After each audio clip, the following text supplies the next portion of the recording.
Song stuck in my head. All right. All Circles Podcast. We're back. What Baby. is up? What is up? This is Taivon Williams coming at you live. Actually, we're just going to record this one and we're going to put it out later. Yeah. But coming at you, this is the All Circles Media Podcast. I am Taivon Williams. You can call me Ty Williams, resident comedian here. Sitting next to my main man, Robb, Adam What's up? Robb, resident DJ. And across from me is our esteemed colleague, Mr. Almasy, Jan Almasy. And across from over here is Dan. Now, how do you say your last name? Karipides. Karipides? Yeah. Okay. How well, often do you get that question? A lot. It's been botched. So I many didn't want to different butcher it. I didn't want to like try and butcher it on my first try. It's So I been just butchered so many times over. right, years. so just so fucking just gonna The ask. amount of people that have called me Jan over the years is Yeah. Yeah, you got that with your Right. first name. Yeah. We got Jan, we got Dan.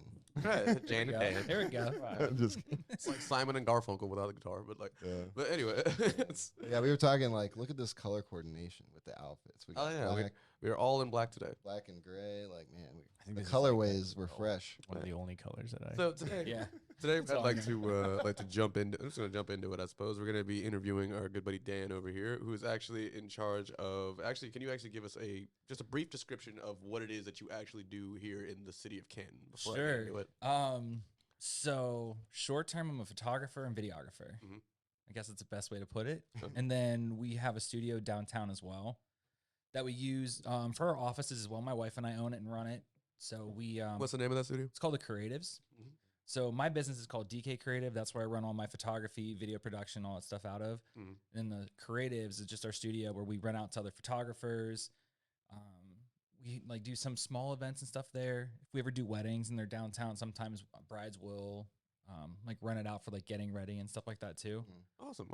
Yeah. And how long have you guys been into this particular sphere of what you guys are doing? Like, have you So the studio itself has been open since I want to say we got it in like it was in the summer of last year, but we've only really been renting it out for about a year now. So and we're coming up, maybe about a year and a half now. nice. Now, Yeah. what are you guys' future plans for like you guys just gonna like try? So we're doing a revamp right now of the studio. So it's kind of, I mean, you've been there, Adam. So it's kind of, I describe it as like it's diverse in where it's set up to cater to different shooting styles. So like our lobby, for instance, is a very modern industrial feel to it. We have another room that is more of like a dark and moody-ish vibe to it. And then we have another room, we call it like a lifestyle room, where it's literally the whole walls from floor to ceiling windows. So it's more of a No, is that just like bright perfect mirror- lighting or something? Yeah, and then we have like white shears that cover the entire thing, so it's like a massive softbox. So that's more for like your bright and airy shooters. Like a lot of people that shoot boudoir. I mean, a lot of boudoir goes on in there. So now do you guys charge a standard rate for like doing weddings or like boudoir and stuff like that? Yeah, Like- so standard rates, we do an hourly rate, and then I started doing like a monthly membership too, where people can rent, say, like 5, 6, 7, 8, 9, 10 hours, whatever, and then any unused hours roll over to the next month. Then Oh, nice. Oh, that's actually pretty cool. yeah, That's so awesome. honestly, like it dope. helps. Yeah. I mean, That's really cool. yeah, it's pretty cool. It's helped out quite a bit. It's like a customer loyalty discount for real if you think about it. Like, Yeah. I mean, think of it like the old cell phone plan days where Yeah. Yeah. unused minutes Roll over, over. Yeah. Roll Oh, over to the next man. month. Yeah. That's a throwback. What a super- Yeah, Verizon, right. Verizon is Yeah. texting. Right. I'm not gonna. I Roaming can't data. call you until after 4. Real quick, what was everybody's first phone? Mine was a Virgin mobile phone. Mine was a Razor. Shit. I had a Razor? Oh, there- Razor. Okay. Yes. I want to say an LG NV2. Oh, those are Ooh. sick. In the day. Mine was an Altel. It was like a Kyocera like bar Altel. phone. Oh, Yeah, oh, that you could bar. like switch the like face plates out of and stuff. That's when like Singular was a thing. Was it like one of those things that and slide up with the raising keyboard? the No, bar. it was just a bar phone. Like, Ah. yeah. I don't know how old you guys are. I'm brick. 36, so like it was like Yeah. it was a pretty old phone. I remember I had like a the. zombie killer Nokia type Right. of thing. Just like I- whip it Yeah. at someone's foot. Like, Yeah. I remember I used to sell subscriptions to the repository newspaper door to door, Okay. and I used that money to buy my first phone because my mom was like, "You got to earn it." And then I had to choose whether I wanted to spend $20 a month on buying like unlimited texts or calls, and I would always choose text. And my mom would get so pissed at me. She's like, "Why can't I call your phone?" And I'm like, "Mom, no one's calling on the phone anymore. It's all about Yeah. texting." I hate that. That was back in the Yeah. that was back in I mean, the I day. remember the days when I wanted to get a pager. There was a kid in my neighborhood. It was like I was probably like 5th grade, but like Yeah. all of the kids like in our neighborhood would get together on our cul-de-sac in our circle and beepers. hang out. Beeper. Yeah, and he'd be just hanging out, and all of a sudden his beeper would go off. He's like, "Oh, my mom's calling. I gotta go home." I'm like, "That's sweet." I'm like, "I want Ooh, one." is that Kim Possible? You hear the impossible tone? So basically, what you're saying is you saw that your friend was tagged, and you were like, "Damn, I need to get me that." Yeah, yeah. like Palm Never Pilot got and one, stuff but- like that too. PDAs, like Mhm. little virtual assistant things. Oh, I remember those. It came with the stylus and back stuff. when your phone, your MP3 player, your camera, and your personal assistant device were all separate devices. Yep. Yeah, Yep. yeah. And like, dude, I actually so this is funny. I was just talking to my cousin. She's like, I think she was maybe 7 or 8 years old at the time, right? And she was looking at my phone, right? So like, if you open up your phone right now and you look at the green box, Yeah. right, that has the phone symbol in it. Yeah. To us, like it looks like a phone, like one that you used to pick up that was Yeah. attached to a cord. Grandma would have you unwind when you Yeah. went over to her house because it was all tangled. Yeah. She looked at it and she was like, "Why is there a banana inside of the green box?" What? I was like, That's hilarious. Hold on. She What thought do it was you a mean? banana. Yeah, she was like, "I don't know what that is." It's like those Yeah, I TikToks could see that. where they go up to the Because kids. it doesn't. To her, Yeah. a phone is a flat Yeah. device with a Mhm. touchscreen. Yeah. There's a TikTok trend where like people are going up to like kids and they're like, if you were to do a hand signal for phone, what would you do? And they all do this. When It everybody, goes like that. Yeah. that's how we know how to do it. Isn't that Wait, weird? they do Makes you this feel now? old. Yeah. I never So thought of weird. that. Yeah, like that That's is crazy. bizarre. I saw a TikTok the other day of like a dad with just a Pokeball, like just a toy Pokeball, walks up to his daughter and is like, "Do you know what this is?"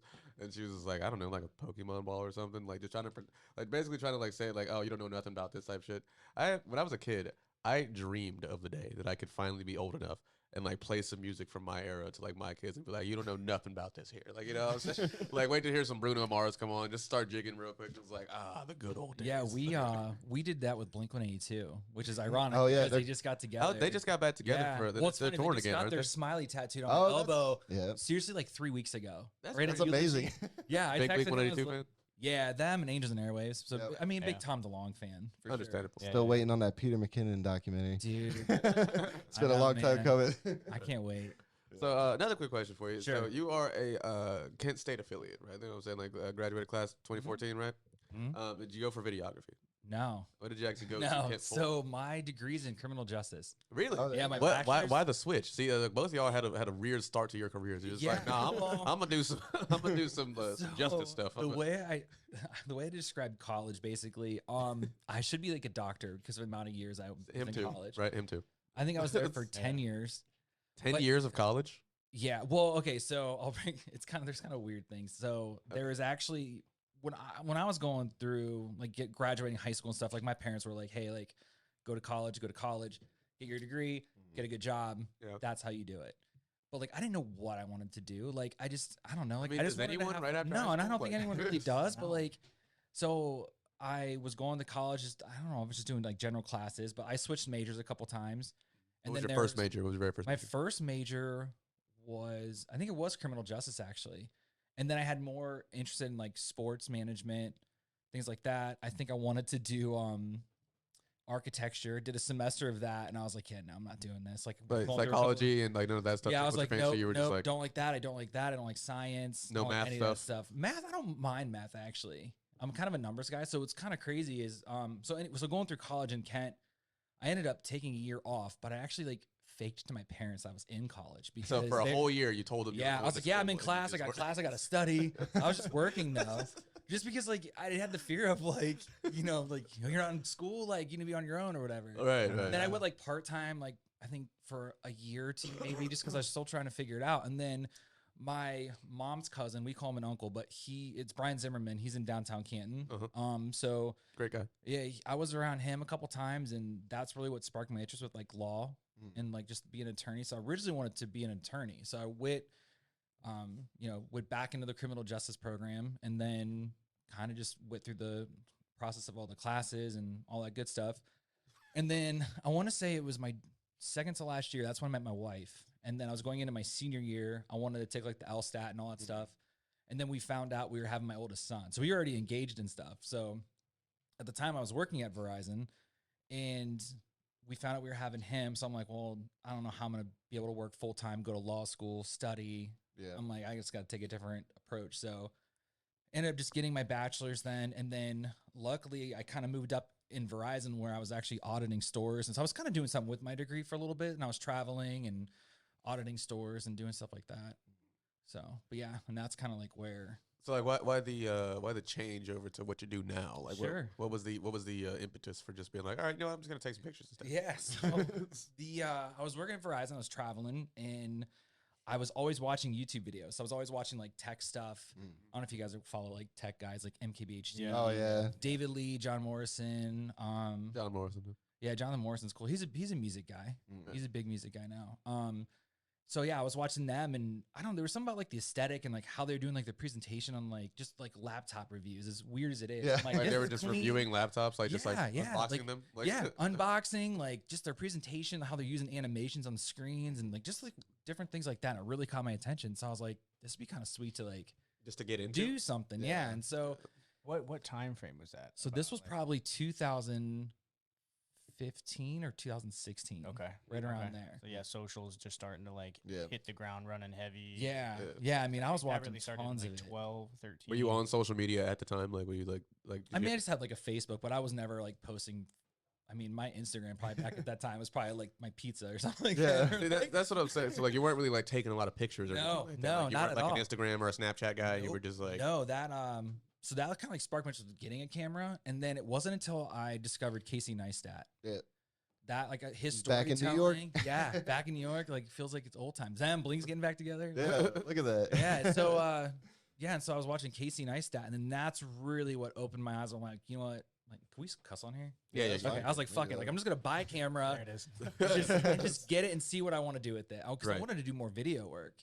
And so I bought a camera. I think it was like the Canon 70D or 80D, one of them. Yeah. Made a couple like tech review video things on like the original AirPods. Then started doing like a couple like vlogging things, just learning how to work it and stuff like that. That's the best way to do it. Just started doing it. Yeah, I just started doing it. I mean, I had no idea what the hell I was doing. well, there's no replacement That's for an important experience. thing for really. people to hear. If you're listening right now, like that is something you need to take home. If For sure. You have not like Mhm. if you're just stuck in your head, There's- like, start doing shit. There's Yeah. definitely no replacement for experience. You got to get out there and Yep. do it. Like Mhm. you really Yep. got to. And then you can look back and you'll be like, damn. Yeah. Like, Yeah. Yeah, Last like, time that I was I was really actually good. talking to Yeah. Charlie today, because like last night we had this dude Bones come over. He had finished a music video. Mhm. Shout out Bones for real. Yeah, great shout dude. out Lil Bones. He's a dope guy. Good guy, good uh, dope. Awesome. And we were like debating like when do we want to put this video out? And like we were like, should we put it out in like 2 weeks or something? I was like, and somebody was like, let's do it tonight. And I was I like, think it was all Sam. right, I well, let's think- do it tonight. I think Sam with the gram was like, Yeah. yeah, let's do it tonight. I was like, He airdrop that to me. I'll put it up like now. So That anticipation's hard, man. Yeah. When you're sitting on something like that, like yeah. Oh, we It's did hard. we did a release video like right then and there, and then like we all shared it like on our socials and stuff like that. Yeah. Charlie wasn't even about it. He was just like, damn, fuck what I was talking about. Like, Yeah, he was like, I need people like. He's like, he told me this morning when we were talking on the phone. He was like, I need people like you because he's like, I will put stuff off until it's like absolutely perfect or it feels like the right time. He's like, Right. sometimes I just need someone to be like, let's just drop it right now. Like, I was mean, like, yeah. dude, that's true. I think when it comes to especially the trying to stay relevant in the sphere of what we all do, and especially this time around, it's more about content and quality of. Mhm. So like we got to keep putting stuff out, and not only does it have to be good, but it has to be consistent. Like you know what I'm saying, it has to be consistent if we want to stay relevant. And that's the thing is that like we're in a sphere where all of us kind of have to like fight to not only get our creative sides out there, but to prove that we're like have enough staying power compared Yeah. to everyone else who's Mhm. doing what we're doing. You know what I mean? Especially like for me myself with being a comedian, like if I'm not on the internet, like if I don't have a website or the YouTube or the the TikTok stuff behind what I'm doing on stage, it's not even like I'm gonna be able to get booked ahead of anyone else who might not be as what I'm saying or Yeah. have the same stuff that I've got going on. You know what I mean? So for personally, I guess it's a question for the table. How do you guys go about like just like when you feel like, hey, damn, I'm not doing enough of what I'm of this right now? How can I produce more? Like, how can I like what do you guys do to motivate yourselves to like to keep going with your current endeavors so that way you can like just stay relevant, just like keep the money going, keep everything flowing and stuff.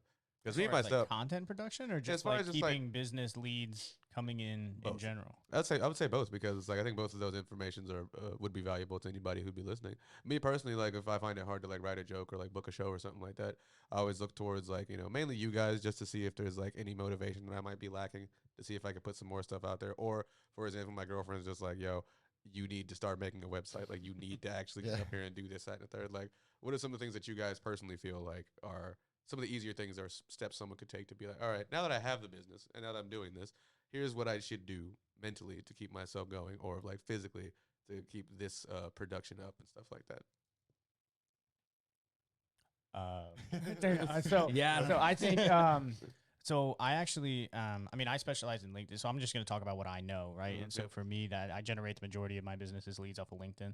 And over the last like year and a half, I've developed a little over a 2,000 person following on that platform. And my big thing is like, don't overcomplicate it, right? So I actually developed a LinkedIn like storytelling 90-minute workshop that I deliver. And one of the core principles that I put in there is I say, you know, everybody has a resume. Everybody understands what a resume is. Everybody gets in their head about posting stuff on social. So I'm like, take your resume and look at everything that's on it. And instead of looking at your resume as something that is a document that shows what you've done, use it as a way to ask yourself questions about what you were learning at the phase of life where that thing was happening, right? So let's say you have graduated from Kent State, right? And I tell people, get yourself in the mindset. And when it comes to social, people want to find relatability. They want to know that you've been through some stuff, overcame it. You know, you need to find that like balance of transparency, and like you can't just scroll through someone's feed, and if they're always just like sale, sale, sale, sale, sale, nobody wants to interact with that. Yeah. So go back to your graduation and think like, okay, who was a mentor of mine, a teacher of mine, an experience that I had that I learned something? I'm going to write a short little paragraph about that and put it up on social. And you can pretty much come up with a virtually limitless amount of ideas from that one piece of paper if you look at it as a document that you're trying to figure out, what was I doing as I was accomplishing X thing. And that's really one of my things for LinkedIn. And then if like personally on the motivational side, if I'm feeling like wonky about it, I just kind of take a step back and remind myself like everybody feels like they're screaming into the void at some point. And so you just have to put it out there and not base your like content on the likes and the comments and the shares. It's just being consistent and putting it out there. And once you realize that like the goal is just to put out consistent comment, and you detach from the likes and the comments and the shares, and you like don't give a shit about those anymore, it makes it a lot easier, at least in my mind, to kind of keep that content production up. Oh, I would agree. Because like that's one of the things that would normally probably discourage someone like me, honestly, like just spending all the time reading the negative parts of the comments, because there's going to be probably just as many positive. But for me personally, because I don't like failing, I'm probably only going to look at the negative stuff and just be like, all right, cool, these are what they don't like about it, and I'm going to fixate on that instead of just being like, all right, here's what I was doing right. Right. You know what I mean? Yeah, and if you attach that feeling of failure to just not putting out anything at all, rather than putting out something that people like, then it's a different ballgame mentally, I think. I would agree. For you personally, when it comes to just photography and stuff like that, like in this sphere of what you do, like what are some of the things that you do to like keep yourself motivated to? So really quick, it honestly just hit me who you were. Yeah, dude, we've been like needing to link up for. Well, it was funny because it just like went through my mind. If it's a recording on camera, it's probably like watching the hit me, like where I'm like, wait a minute, I know equations, the math equations. Well, when you said Jan, I was like, wait a minute. I'm like, Jan. Oh my gosh. I'm like, yeah, we've messaged each other back and forth a couple times. Yeah. Anyways, that is so funny. Yeah, I was like, I was just above your building yesterday talking to Chris Cutter about renting office space. Yeah, so Chris, we might be neighbors soon. There's a third floor that's available there. I hate it because they put that stupid sign on the side of our building, the rent sign, and it's literally on the side of like right where the front of our building is on the first floor, and it looks like we're for sale or we're not there anymore. It drives me nuts. Yeah. But yeah. Anyway, okay. So going back to Glad you were able to make that connection. Good to meet you though. Oh, you too. Look at that. We make things happen here also. Yeah. It all circle. That's why I actually like. I'm in full circle right That's now. kind of behind the Full name. circles meeting. Yeah, like throughout my life, everything is like there's always things that come like full circle. And so I took it from a song by Me Without You. I don't know if you're familiar with that band, but yeah, like it's kind of a cool like Yeah, that's kind of like the reason behind all circles is that like everything is kind of like circular in man. life. Especially in Stark County, bro. Yeah. Oh yeah, for Yeah. sure. Like that's why it's I'm a big city, but a small so- town. I'm Yeah. so That's a good way to say it. Yeah, like that's cool. focused on doing good business with people because like Word gets around. you're an asshole Oh yeah, for sure. I've heard a The lot. word Yeah, gets I'm sure you've around heard it. Yeah. fast. Oh, yeah. And if you're not, Especially in a Facts. place like this, especially where everybody is trying to know everybody else, because we like I'm not even gonna cap. Like there's a lot of musicians in Canton, and there's a lot of like just people trying to do art in general. So like all of us kind of have to interact with each other in one way or another. And I pride myself on doing good business practices. I pride myself on actually just being a decent enough person to talk to first off. You know what I mean? Before even any business gets started. You know what I mean? if you're just a good human, it just goes a long way, man. Oh, Just for treat sure. people Right. It shows. It shows. It really does. It goes a long way. It really does. But Oh, yeah. I guess kind of going on what we were talking about earlier, to kind of keep things fresh, like, cause it's kind of weird because like the way our business is kind of set up, so we have so much real estate we do. Uh-huh. There's weddings, there's commercial work, and I feel like we're so wrapped up in like that stuff to where I don't want to say like it's stagnant in it, but like I don't get to go out and do what I want to do or like focus on. So I really try to find time to just block time away and figure out something that like I might see that inspires me. If it's like a car shoot or like I did one for Jamie Foxx's bourbon actually not too long ago. That's awesome. Yeah, so I did some those for were- that, and it was pretty sweet because like after we, I just had some inspiration behind it. I was like, I wanted to do it.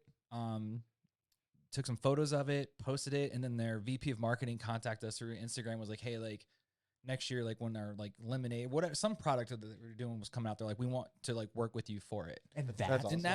that content out. That's- Yeah, and it That's wasn't passionate even, about. and it Yeah. wasn't even like That's awesome. it was just Amazing. something that I was just trying to have fun doing and just do something different. And I wasn't expecting, I wasn't even trying to like get a reaction out of them. It was just tagged them because it's what it was. And next thing you know, like, That's I had awesome. other people like reach out about, they saw it or whatever it was. But Yeah, you don't Yeah. have to be good to get lucky, but you have to be Consistent. the better you get, the luckier you seem to become. I Yeah. agree. Hey, But that's that dude something. who was here last night, Bones, was telling us a similar story about how he met Snoop Dogg, just like, working for like Okay. 106 and Park and stuff like that. It's like Bones met Snoop Dogg. Hell Yeah. yeah. He smoked with Snoop Dogg. The first person he ever like smoked with, he said, was like first celebrity he ever smoked with was Snoop Dogg. Came to the radio station. I was just like, yo, that's the craziest shit I've ever heard. The and that's OG of it all. That's like- just like, that's awesome. He'll never be Like, the same smoke when Yeah. that else ever again. That's what I'm saying. He said he dogged my weed. I was so upset. I was like, yo, that shit was awesome. Like, I don't even care. Like, I just got to smoking with him. Like, That's a good story though. Hey, at least- it was. I was pretty fucking impressed. But that's the thing, like right there. Like whenever you put out stuff that you're passionate about, and whenever you keep the motivation, like Yeah. I think the dividends will eventually Yeah. show themselves. Yeah, I mean, and too, when it comes to like Instagram, it's such like a mind game, but it's also like the chase too. It's It's like, kind of oversaturated though. Like it's very oversaturated. It's Instagram, Yeah. so it's very oversaturated with everybody who thinks that they're a Yeah. photographer. You feel Mhm. me? So it's just oh like, yeah, especially renting it out like a studio out to a lot of people. There's a lot you see from like starting out to like that's been well established and things Yeah. like that. And how do you personally feel about that? How do you deal with that sort of stuff? Like whenever you run into people who just like think that they can tell you how to do your job, or like So, I think ca- that they I can take a try- picture as good as you do. the way I guess I'd put it is that everybody kind of starts at one spot, just learning. So even though I might not be back at starting again, I might be farther in my career. Like I try to like tell myself like, I was at that point at one time. Yeah, true, that's And- true.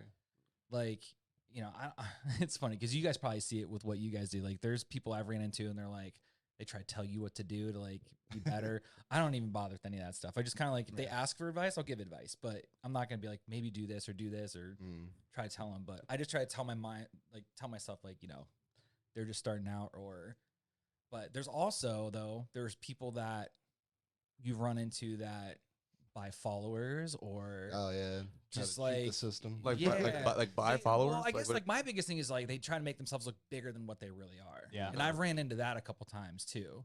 Yeah, There's a lot of people that think that that's like the move, right? On not the move. social. Kinda And, seems like a little people- limiting, doesn't it? Though. Well, Your engagement it's not won't really. I show. don't really think it's their fault, right? Because for a long time, and like I'm like one of the largest Gary Vee proponents that you'll ever meet. Yeah. But one of the problems that I have with Gary early on was this whole like fake it till you make it mentality, right? Which I've never really fucked with, because if you fake it till you make it, you end up like living somebody else's life. It just basically, being in my fake eye. when you get there. You just end up being, And then like for me, I was stuck in that mentality, and like 2 or 3 years into the business, I was looking at my social and I'm like, I am not this guy. Like, and then you don't want to post because you're like, well, now people are thinking of me as this, but I feel like I'm this. Right. And then when they see you in real life, it's like, damn, like, how do I keep up the charade? Like, you know what I'm saying? So this is actually probably a good thing too for like just keeping up on social in general. Yep. And this is where I agree with Gary, where don't overcomplicate it. Get in front of your camera, be you, right? And so instead of fake it till you make it, I say embody it until you become it. Yes. Right. So like, put that on a shirt. Instead of I agree with that. Just do your thing. So like when when the protests were happening in this area, there was this is like how I got my Facebook following, and like the repository wasn't out reporting on anything. WHBC wasn't out reporting on anything, which was kind of weird. Everybody was tweaking out, thinking that we were like Minneapolis, like everything was going to get burned to the ground, and people were ransacking shit. So I remember I was out delivering pizzas, and I was in Massillon. I'm like, it's gonna head over here, right? So all I did, right, was like I got my gimbal and I had an iPhone. I just live streamed for like 6 hours straight every day. I would follow the protests around, and that was just me. Like I had no intention whatsoever of like leveraging that in any way. I was just like, this is bullshit that nobody is covering this. Somebody should. And that's how I met Joe Butts. He was like, you know, like bringing me water and stuff like that. People like started following the stream. Shout out Joe Butts. And then I've heard the name. And then shout out Sierra Mason's where I met her also. Yeah. And then next thing you know, like I'm just literally in my truck talking to the forward facing camera on my phone and have hundreds of people viewing that content. It was not in a studio. It was not like, and now it is, right? Because like I have the ability to be more professional about things. But when I was first starting out, it was literally just my daily routine. And I would just document my daily shit. And that's embodying what you actually do. And what it forces you to do is it forces you to walk the walk. And not just talk the talk on social. For sure. Right? And it kind of aligns both of those things. I feel like. That was like last year. We had started a TikTok account for All Circles Media. We were like starting to put stuff on there. We only had like 50 followers. And my friend, he had blown up on TikTok, but he was like, he had like one random video that got him like 40,000 followers. And he was like, I don't really like, this isn't my kind of, he's like, I never intended this to happen. So he actually like gifted us this account. And I was like, oh, sweet. Like, this is going to be great. Like, and I started posting on it and we get like 300 views, 400 views. And I'm like, well, cause I was like, I was like, most of these people, they probably followed it for that one video. And I was like, this didn't work out the way, like in my mind, I was like, this is probably a bad idea. So were you like shooting content with the intent of like trying to get it as viral as what brought them there? I mean, I was just trying to get everybody's music out there more. And I realized like they didn't follow this account originally for music, like, and so and it doesn't match up, and then the algorithm gets pissed at you, and like there's a whole bunch of stuff that goes into that. Kind of shot ourselves in the foot with that. So learning the hard way. There's a lot of people that I feel like that they're like, oh, it's not worth it for me to put something out if I don't have 10,000 followers or 50,000 followers, right? Which I think is just the wrong mentality to have, because there are people who just put out a video on a whim and that shit blows the hell up, like some Charlie bit my finger shit, like like for real. Well, but you know what I'm saying? No one intends for that shit. People that if you're in business, you want to leverage social as an entrepreneur, right? If you like, and this is where I think there's a benefit to being a little bit older and understanding a world pre-internet. Right, is that a lot of the people that I talk to that are like Gen Z that want to be, you know, social, they want to be viral on social, they get pissed if they don't have 5,000 views, 10,000 views or something like that. And in my mind, I'm like, I just got 300 people consistently to view my last 5 videos. If those 300 people were in a room with me, that would be a lot of shitload of humans. That's a lot of people.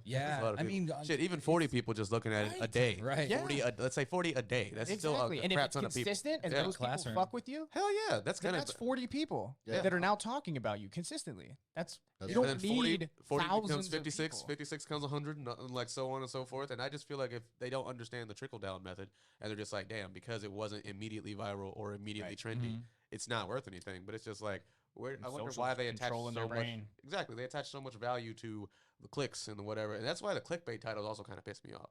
Yeah. Because it's like Yeah. they've realized that I don't even need you to look at it. I just need you to click on it one time to Right. say that you viewed it one time, and they feel like, and then they start gaming the system that way. And it's like, I know so many marketing agencies that like I've like gone toe to toe with that'll just show their customers like reach numbers, and I'm like, okay, but did your revenue go up? No. Right. Yeah. Why are you paying them $1,500 a month Yeah. damn, just because they're showing? Okay, yeah, you got because they're showing you 15 what you want to see. Yeah, exactly. You got 1,500 views on your shit. Did you make $1? No. Okay, then you have no return on investment. That's a horrible investment. Yeah. Terrible. Yeah, kind of going off TikTok too. So like my wife, she's so introverted, like so uncomfortable being around like other people. And Doesn't that's, like, people very well. Same. My wife's yeah, like that. but she paints. She but does all this painting and like furniture restoration, and then out of nowhere, like she made a TikTok, and I was That like, shit's dope. What? I was like, So she just furniture to stuff? put her stuff on TikTok. yeah, That's what she does. yeah, like she'll do like time lapses of stuff, like her painting stuff and Well, that's cool. different things. And next thing you know, like the one video she did, I mean, it probably hit like 50,000 views. It's awesome. And then like everything started like going up.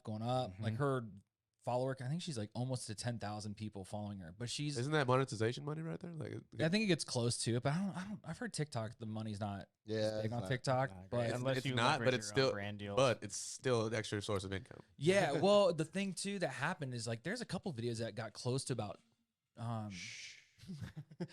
yeah, a couple. They've reached almost, I think one's almost close to like 200,000 views. Like she has a couple that are up there, but she's got business from it though. Like there's a lady from California reached out to her and she's shipped furniture from her studio all the way out to California from it. Oh wow, that's crazy. Yeah. That's awesome. Yeah. The extra revenue. You know? Yeah, exactly. Yeah, well, I mean, it got to the point where, I mean, she worked full time, but now she just works 2 days a week now at a hospital, and then she runs a studio basically and does her painting and stuff. But because of some of that stuff, and this kind of goes back to the bourbon picture too. When she was first starting and all of this stuff, she wanted to do something fun with this paint that she was doing. Uh-huh. So we were like, let's do something cool, like creative, different. And so there's one where there's like paint on her arms, and she has a brush, and she has it like above her hands or like her head, and it just shows like her eyes and the paint on her. It's same thing. We tagged them. Then one thing led to the other, and now like they sent her the entire paint line. Oh, this dang. is probably like Yeah. this is the beginning of the year. Sent her the paint line. They said, make some content, whatever. We'll send you paint. And then next thing you know, now she's like a content artist for him. So they pay her monthly now to do stuff. She actually Exactly. sells the That's paint what I'm now out of the saying. studio. That's what I'm saying. See, that's what my Yeah. girl was telling me. Like, you know what I'm saying? Like, I'm funny, but like, you're not as funny as everyone else on TikTok unless you put out TikTok videos to prove that. So it's just like, all right, cool. Yeah. Because you never know what's going to lead to whomever or whatever. Whenever you put Mhm. yourself, your actual authentic self out Yeah. there. And just like what you were saying with your wife and stuff, like her talent, it showed through. Now she's got commission work and all that extra stuff. You never Yeah. know. You miss every shot you don't take is basically what I'm Yeah, getting and at, you know what I it's mean? funny is hearing her being like, I need to be more like consistent. And it's crazy because I'll see her like making her TikToks and all this other stuff.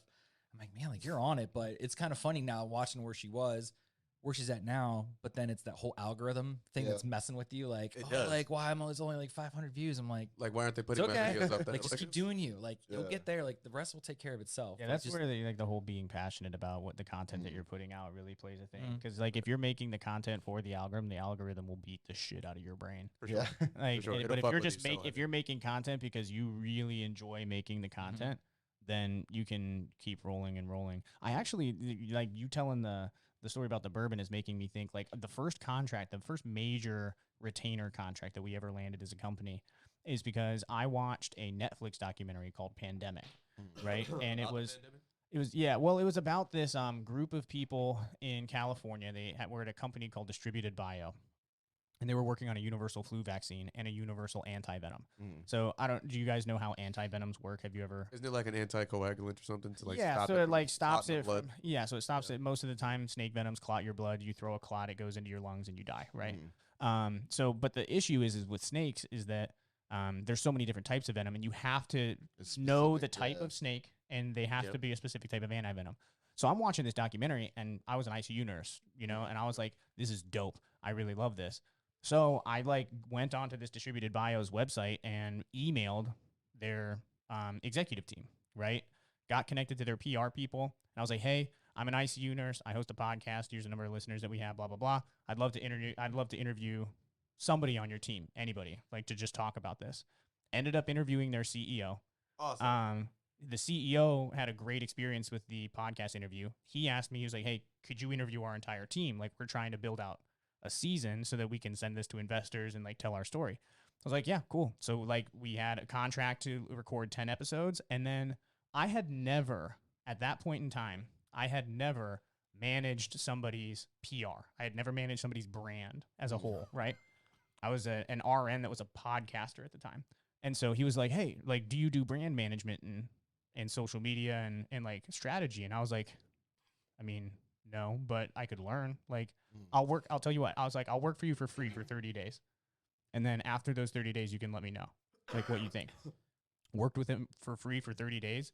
And then we're still on retainer with them now. And we manage them to do all the other stuff. They're in California. That was literally just because I watched a Netflix documentary and was like, I'm going to shoot my shot and send an email. So it's the same thing. Just like if you like get that gut impulse, and I try to tell entrepreneurs this all the time. If your smoke alarms are going off and you're like, this would be a lot of fun, do it. Yeah. For real. Because like for every 5 that tell you to fuck off, there's going to be one that is and ends up turning into potentially something It's cool cool. too that you did that free for 30 days, because I see so many times now where it's like kind of what you're asking about, different photographers of different skill levels. Like you'll have someone that's literally just starting and you'll ask them about pricing and they give you some astronomical price. It's like, I can't, like, how do you justify that? Yeah. Like, and it's kind of like with my journey when I was doing photography, learning real estate, I think it was my second shoot. I had a friend that was he did wedding photography, went away, came back home. And when I was starting to learn it, he was starting to get back into it a little bit too.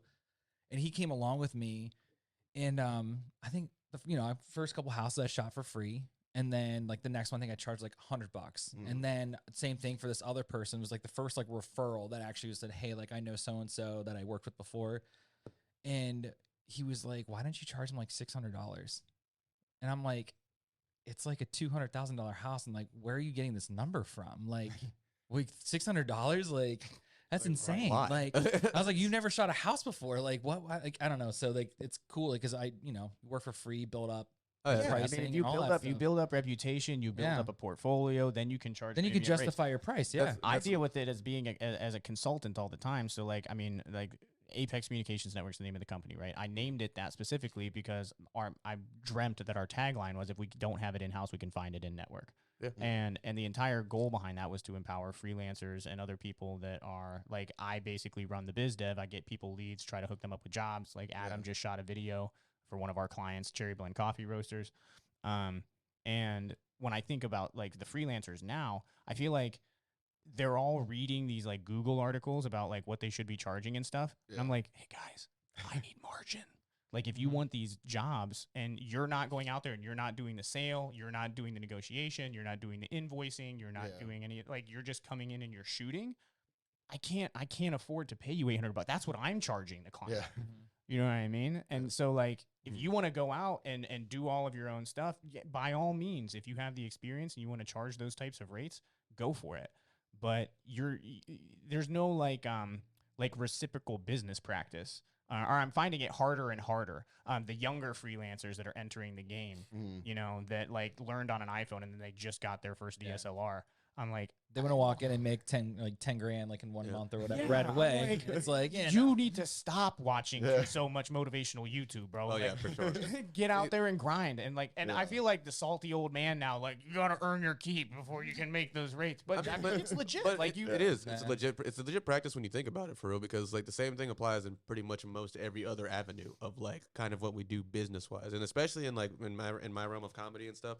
I do. I'm sure it's got to be crazy in comedy. Oh, it's ridiculous. The entitlement. I do a lot of open mics, which are for free. They're free shows. I'm just putting myself out there. It's mainly just testing. I'm testing jokes. I'm writing them. I'm testing them out, see if they work on an audience, stuff like that. People do that all the time. Every comedian has to have a test run of some kind, because you can't just sit there and like tell jokes to your friends and family. They're biased as fuck. You need to get out there. You need to get out there in front of a group of strangers. And they're going to tell you whether or not you're funny.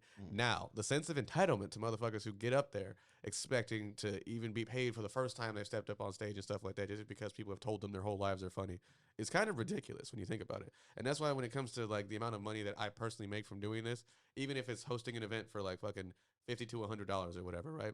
This is my first time doing some shit like this. This is my first time getting into the sphere. I've only been doing it since 2020, basically, when I met these guys. You know what I mean? So with that in mind, I'm not charging astronomical prices. And when people tell me like, oh, why didn't you charge them $500, $600 or whatever? Like, for example, like Puff, if he wants me to host a show, $20. Don't even care because he's my friend and I like doing it and it's fun. You know what I'm saying? Does it affect my bottom line? Maybe, but I'm not shit yet anyway. So it's just like when I get there, when I put the content out and when I have the backing, when I eventually get there to the point where I finally have the ability to get an agent or even have the clout to talk to one. Here's my portfolio. Here's my proof that I'm funny. Here's multiple versions of me interacting with fans that I have proven to been have. And now here's my fucking, like, here's my leverage. You feel me? Like, here's proof that I actually can help you, help me, and stuff like that. And I feel like people who aren't willing to put in that legwork are just kind of like, you know what I mean? Like, yeah, you might be talented. Yeah, you might have the shit, but like you said, you're watching too much Andrew Tate or too much motivational whatever to get up there. Yeah, and like think that you're for real, because like, think about you walk up there with that sense of entitlement, my dude. It's just like, come on, man. That's an intense guy. There's a comedian. That's They got like blasted out of the internet universe. my universe. The manosphere. Yeah. If you grow super fast too, like I'm picturing like, you know, like 21, 22-year-olds that go viral all of a sudden, right? And you have no idea how to actually manage what's coming in at that point. You have no idea how to deal with the weight, right? They just of wanna like be Jake having Paul. the personal brand. People think like, oh, it's going to be really dope if I have 200,000 followers. And then they get 200,000 followers and those people start requesting things of you and expecting things of you. And they don't understand what that weight feels like. Oh yeah. And you end up, I mean, you can burn out really quickly if you grow too quickly. That's such a thing in business. And that's not something you learn until you've gotten put through the ringer. Oh, yeah. I don't know how I'm curious to see what Dan would think about this, because you were talking about like somebody coming up to you and saying like, why didn't you charge that 600? That's like when you're doing work and you're doing work for free and you do some good work. And then like he was saying, right, then you charge $100 for that job. And then like every single time I've raised my rates, I've waited until somebody has come up to me and said, why aren't you charging this? And then that is a perfect time to move your margins up. Yeah. Right. If somebody else is coming to you and saying, wow, you're really cheap, that's your cue, right? Exactly, like you've because- put in the work. Now I can charge $600 because I've had 3 people in the last month or two Who have ask me, literally- why am I not charging that? Because my shit's bomb. They've literally walked up and showed you your worth. They're like, hey, Exactly. man, like, I would be, So you I'd be know willing you to pay put the you much time in. more for You this. know your quality is there. You know that everything, and then you know that you're not pricing yourself out of clients. Exactly. It's all about patience for real. It's just like patience and not being greedy at the start of it, I think. Like, it's just like you can be as hungry as you want to be, but like to have the patience and the wherewithal to just be like, all right, I got to do this amount of legwork first before I start charging this. I think that's just, it's a good business acumen to have. I think it's really good mentality to have about it. But I just think a lot of these young dudes just don't get it at first because of all the oversaturation of other people who are doing the same kind of media that they want to do. You know what I mean? That's why I feel like at this point in time, everybody and their mom wants to be a rapper, but there's only a few who actually have the skills and the work ethic to even to make it. Or to You even can go put watch it an forward. In Orbit episode where me and Adam tried to freestyle. Yeah. Yeah. Bars. We had a whole episode where no rappers showed up, and we were It's just like, me. "All right, we're just gonna shoot the shit." It was great. So it's kind of like going back on like what you're saying. Like once you start justifying like pricing and stuff, then you start to put yourself. At least I went through this, and like where you start seeing what your worth is. You start upping your pricing, but then you still have like those clients that will come to you about certain things, but their pricing is just a little lower, and you're like, oh man, like should I take it? Should I not? Like, yeah, I feel like it's there's a phase of that for sure. me personally, if I ever came across that, I feel like it's an opportunity for growth still. Yeah. Because especially if it's an established relationship, but this person is just like, hey man, I'll do it for you. I don't give a fuck. Yeah, so it Like, was we're probably like a year ago or maybe like 2 years ago. It was something like that where, you know, I was building up the wedding side of the business. I think my first video I charged $500 for a whole day. Yep. You know, shit. yeah, I know, man. That was a steal. yeah. Whole day. Slowly like build it up. You know, maybe like a couple months later, I think I did one for like 1,000, and then you start getting like 1,500. Yep. And then once you start getting towards like that 2,000, you'll have people be like, hey, can you do it for like 1,500? And you're like, okay, I'll just do it. Like same thing. Right. Maybe I'll get, because I kind of saw a trend like where I'd put a wedding video out there and then I'd probably get a wedding or maybe 2 off that one video, that book. Right. So I was like, I'll just do it. See, that's again But- because that's what it can lead to. Yeah. especially, like, But 'cause, now it's I don't know, it's like a double-edged sword in a kind of a way, because like now you have like your set pricing on stuff, but then you'll have people that will come at you with like, hey, can you do half of what your budget is? And you're like, man, like Yeah, time, that's tough. like time's the hardest part. I always say that like depending on who the person is, they get a PETA tax. So like if I fuck with you and I like really enjoy your company, I'll do a job. But if you're a pain in the ass, Yeah. you're getting taxed. Yeah. You know what I mean? If I know, like, historically you've been a client that has, like, caused issues Yeah. or, like, gone Yeah. back and forth 15 times on a delivery of a Yeah. result or something like that, I'm like, nah, I can't do that job. Yeah, for- I do that on my real estate side. There's Yeah. some agents I will charge more for, Mm. or then there's even some that abuse it so much to where, I And make that's the them. thing. People will the people that Yeah, decide that and they're they don't gonna realize like your time. Like I guess too, like now where we're at, I don't know about you, Jan, but like mine is like just time is so valuable. Very Like, much it is so. so valuable. Like I Very got much one so. guy right now that wants to talk and just like drink and like talk strategy on branding photos. I'm like, no, like I like just you tell me what your inspiration is and I'll knock it out for you. Like we'll do it. But like I can't take 2 hours out of my day to Shoot the shit with you, basically. to shoot the shit when I have like clients I need to take care of and stuff like that. Right. But Yeah. right. that's a tough one. Is just the Yeah. timing alone. But Yeah. Especially when it comes to like friends, also whenever like because whenever people find out that this is what you do, it's just kind of like, hey man, it's like, hey, can you come perform at my freaking grandma's Yeah. birthday party real quick? Or like, it's like, hey, can you do it? Can you do a show for? Can you do a show for me and my friends, just like a quick little free run? Or I'd And- hire you to perform at my grandma's birthday party. But that's what I'll do the shit because I fucks with you. That's what I'm saying. Like I don't even care if I'm not getting paid. Like I'll just do it for the interaction. And then that's the thing is that like normally when I do stuff like that, it always leads to like, hey, when is the next show you're doing? Or like, hey, where are you performing at next? I'm trying to come see that. And it's just like that's why I personally do it. But then it comes down to people who also might want to abuse that. Be like, hey man, like I need you to come to my event real quick and just tell a couple jokes. You know what I mean? Like, or I'll be at the like event. it's gonna take you 5 minutes. Exactly. Yeah. Like I'll be at Right. the event. You know what I'm saying? I'm drinking already and I'm chilling. There's like, hey, I heard that you're one of them funny ones. You want to get up on stage real quick You're and one just of them funny and ones. it's just One like of those funny guys. it's just like, yo, am I getting paid? And they're just like, no, just do a quick little like 10 minutes or whatever. the fuck. I'm like 10 minutes? I ain't even got no material. Like what?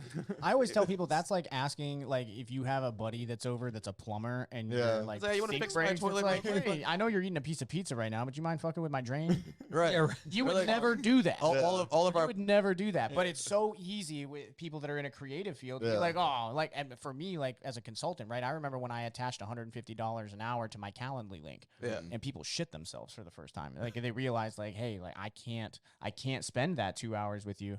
And I'm sure Dan's felt this as well, and both of y'all. I experienced a lot of imposter syndrome. Oh, when yeah. I first still did go that. through it all the time. Oh, It's a literally. daily It's battle. horrible. Like, A lot of the time. Yeah, it's A lot of constant. the And time. so like I attached that to it, and I was like, fuck, like, am I losing out on this business? Like, should I Yeah. be having that conversation? Like, would that have It's led like, to somewhere? damn. It's like, did I make a wrong choice here? Right, Like, did I? And then the longer that I settled into it, I'm just like, no. Like even just being able to, it took probably a year to get over that initial hump. And then like he was saying, like I still fight with that constantly. But I have to remind myself, like, I've spent hundreds of hours studying biz dev strategy, studying, you know, Google search rankings. I went out and like pursued a certification in Google Analytics on my own. Right. And, So your and time did is that, you valuable. know, so like your time if actually is you were to valuable. talk to me for an hour, and you guys have experienced it inside of the studio when I'm trying to coordinate stuff, like Yeah. an hour-long meeting with me or an hour-long session for a branding shoot with you or a comedy thing or a video that you shoot, Yeah. we've put in the work. And it's not like I always say that, like with a bomb squad, right? Like you don't pay somebody to defuse a bomb to know, you don't pay them for the amount of time it takes them to defuse the bomb. You pay them for the 15 years it took them to figure out which wire to cut. Yeah. Exactly. Exactly. Like you play Yeah. you pay them for what they know how to do, and that's going to be a flat rate. And it has to be a flat rate because Otherwise, you're going to because be they put going the up work there in. and taking a wild guess and probably going to get blown up. Oh yeah. And that's- Well, I think too with you setting that price, also you're setting an expectation to people to respect your time, exactly. and then Because they know you're going to deliver. Like if they're Yeah. willing to pay it, I'm going to do Yeah. the job. Like that's what I'm saying. Like you paid me to do this job, and I'm going to do it to the best of my ability. Now, for you to just walk up to me and be like, "Hey, tell me a joke real quick," and me to just be like, "Fuck off," I'm going to be like, "Fuck off," because again, that's like again asking a musician like, "Hey, just do a quick song," or like, "Hey, sing something for me real quick," or like if you walk up to a celebrity like, "Can I take a picture real quick?" It's just like I actually have a life and I'm actually doing. Have you something ever had real anybody quick. come up to you at like a bar while you're out and like try to ask you business shit? or like while trying to be you're like, out "Hey, can Yeah. you take a picture of me and my Dude, wife real quick?" Or some shit I've like been that. at the Conestoga so many times. Yeah. And people just walk up and be like, yeah. So like they just start talking about stuff. And I'm just, oh, yeah. I'm like, Just try to get the business convo out of you real quick. yeah. I'm like, I'm eating pizza Yeah. right now, bro. Like I'm trying, like, leave me alone. It's like I'm trying to actually do like stuff. kicking it real quick. Like, can we do this later? And then it's like, do you ever get pestered like that? Like, just from your- So I've had people that starting in photography, and they're like, "Hey, can I just like shadow you, and then you just show me what you do?" And I'm like, "No, like," what? and I'm like, "What?" And then they'll be like, "No, like when you edit too, like show me like how you're doing it." And I'm like, want "Dude, to pay I for a like taught training all this course? myself. Like, And that was kind of It's like, a dude, hard go to part. school. It's almost That's what you tell them. It's like, just go to Yeah, school. and it's Right. like, well, it Almost kind of goes back to insulting. earlier. It's like just doing it. Like I just shot it and I experimented and Mm-hmm. just found my own technique with like photos and video work and Right, you stuff can't like teach that. that really though. Right. Yeah, No, I mean, That's no, how Charlie, I feel like, is. with Yeah. like there's on the real estate side, I've one guy that second shoots for me, and then the wedding side we have like 3 other guys now. But like on the real estate side, like when I was showing, like I'd have the guy shout at me for a couple weeks, but it's more about like the angle, composition, like what you look, Right. what to look for, and the editing can take care of itself as long as you're shooting it right. But no, I've had people like that just show me how you do it, and it's like there's so much more to It's just like I can't even explain showing you that. Right. I'm like, do you have like 6 weeks? Right. Yeah. Yeah. Like, Are you gonna pay me for those 6 weeks also? 2 hours a day worth of training on stuff? Because Yeah. that's what Mhm. that's what it's gonna take to even get you to the tip of the iceberg. Right. Yeah. Shit, like Charlie's over here trying to learn how to use a new computer and shit. That takes a degree in itself. It's like I have to. Yeah, new computer, new DAW. I just learned what that was Yeah. the Yeah. other day. You know, like a Right. new editing platform, and It's like like the just stuff- constantly trying to upskill yourself. The stuff that we have to do just to keep like the shit going, especially you got to learn new shit every day, especially in this industry. You know what I mean? Especially in like whenever you're doing behind the scenes work most of the time, which is a lot of what this is. And a lot of people don't see that. Like when we put the content out, it's just like, hey, we're entertained. But like when it comes to hosting a show or like setting shit up or like holding the damn camera to get the right angles when we're doing a show or even getting people to not get pissed off about the order of the show, like that shit, it's kind of stressful. And then I can only imagine what it's like trying to run a wedding whenever there's a fucking bridezilla or something. And they're just like, hey, can you Dude, play this? Like, or- can you please put It's this on?" mostly like Weddings, Aunt man. Kathy who like shows up and Drunk. she somehow like Trying wanting to to tell be them in family charge. secrets. Yeah, you're like, You get like the wildest toast ever. Yeah, my first wedding I did. I'm trying to think how it went. The bride's mom didn't show up to the ceremony or to the reception 'cause she was mad about because I think Oh, like no. both sides of the family they were both split. Like they were like beefing about something. Like Yeah, there's some type of thing with that. So like she didn't show up to the reception, and then the groom's mom also didn't show up too. damn. They were just mad about something. So he danced with his grandma for like the mother son dance. And then I remember like leaving that night and the mom was like in the parking lot getting arrested by the cops or like questioned or something. And I'm just like, what did I get myself into, man? Awesome. But weddings. That was dude, your first one? First wedding. Oh, Dude, yeah. Talk wedding- about wait, the trial wedding- by yeah. fire.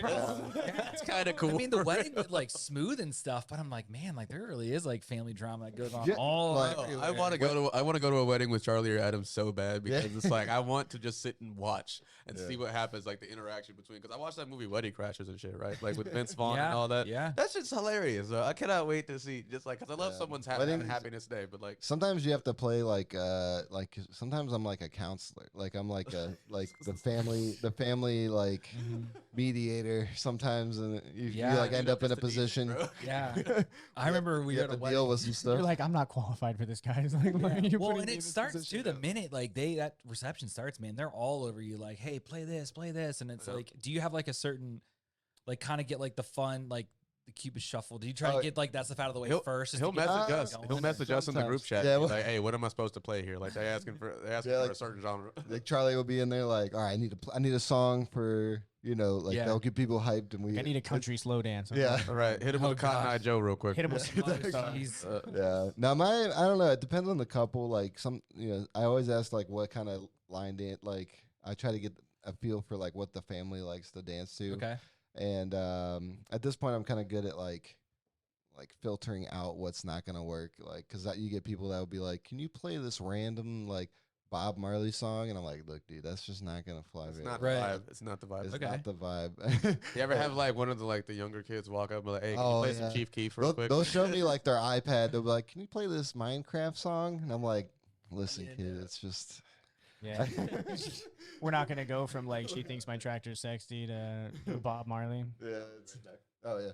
But yeah, it's and that's the thing. Like you learn, like there's a lot that comes with experience where you're like, I know, like.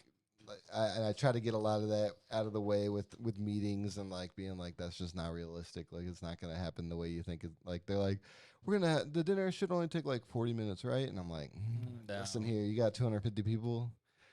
Nah, it's gonna be a little longer than that. Like Yeah, wedding's just a whole other beast. I mean, Yeah. it's from like the timeline of the day and like the vendors, I tell all the brides, like I would say like 90% of your day is just all about your vendors. The other 10% is like your bridal party and your family not being drunk and stupid or or your best man getting arrested. I had a best man get arrested this year for punching out somebody, one of the bridesmaids. It was what? He punched out a bridesmaid? And then the security guard came over. He took off into the woods.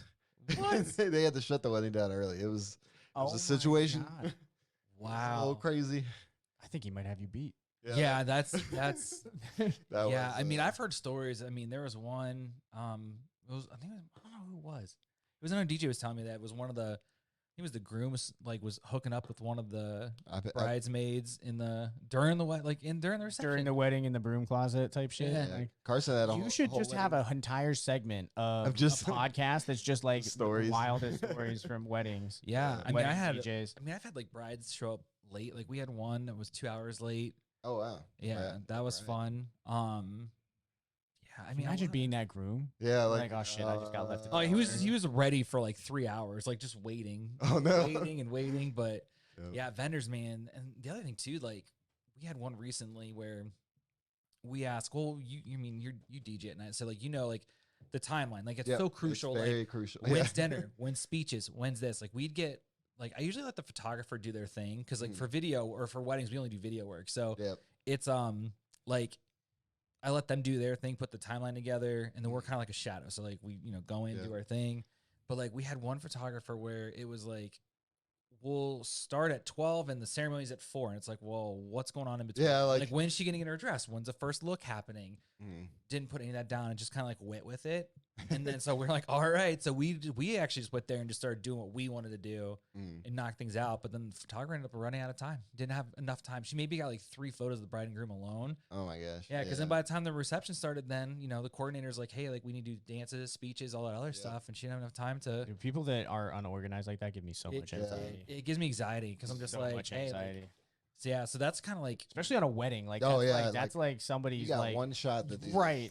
Exactly. Hopefully, there's no pickup. There's no pickup days. There's no like no you guys reshoot redo this. Like like that's why I like with weddings. Like I was just preparing for the weddings. Like I got 3 back-to-back weddings this weekend. So Monday I'm gonna be here probably like 3 in the afternoon. That's a lot. Show up. That's a lot of oh my gosh. But yeah, it's a lot of, like I prep as much as I can. I've learned a lot the hard way. Like make sure you have music downloaded. Don't count on Spotify working or any streaming thing. Like you could be out in the middle of nowhere, and if you don't have it on your computer, it's not gonna be like it won't work.